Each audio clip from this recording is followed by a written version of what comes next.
حضور اکرم صلی اللہ علیہ وآلہ وسلم نے فرمایا کہ ایک بار حضرت موسیٰ علیہ السلام بنی اسرائیل کی ایک جماعت میں تھے کہ اتنے میں ایک شخص آیا اور کہنے لگا، کیا آپ جانتے ہیں کہ دنیا میں آپ سے بھی بڑھ کر کوئی عالم موجود ہے؟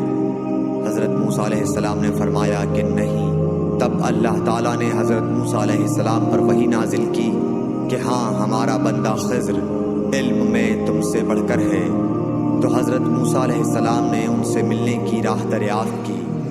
اس وقت اللہ تعالیٰ نے ان سے ملاقات کے لیے مچھلی کو نشانی قرار دیا اور ان سے کہہ دیا کہ جب تم مچھلی کو نہ پاؤ تو لوٹ جانا، تم خضر سے ملاقات کر لو گے۔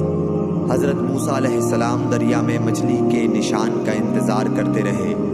تب ان کے خادم نے ان سے کہا، کیا آپ نے دیکھا تھا کہ جب ہم پتھر کے پاس تھے تو میں وہاں مچھلی بھول گیا اور مجھے شیطان ہی نے غافل کر دیا؟ حضرت موسیٰ علیہ السلام نے کہا کہ ہم اسی مقام کے تو متلاشی تھے۔ تب وہ اپنے قدموں کے نشانوں پر باتیں کرتے ہوئے واپس لوٹے۔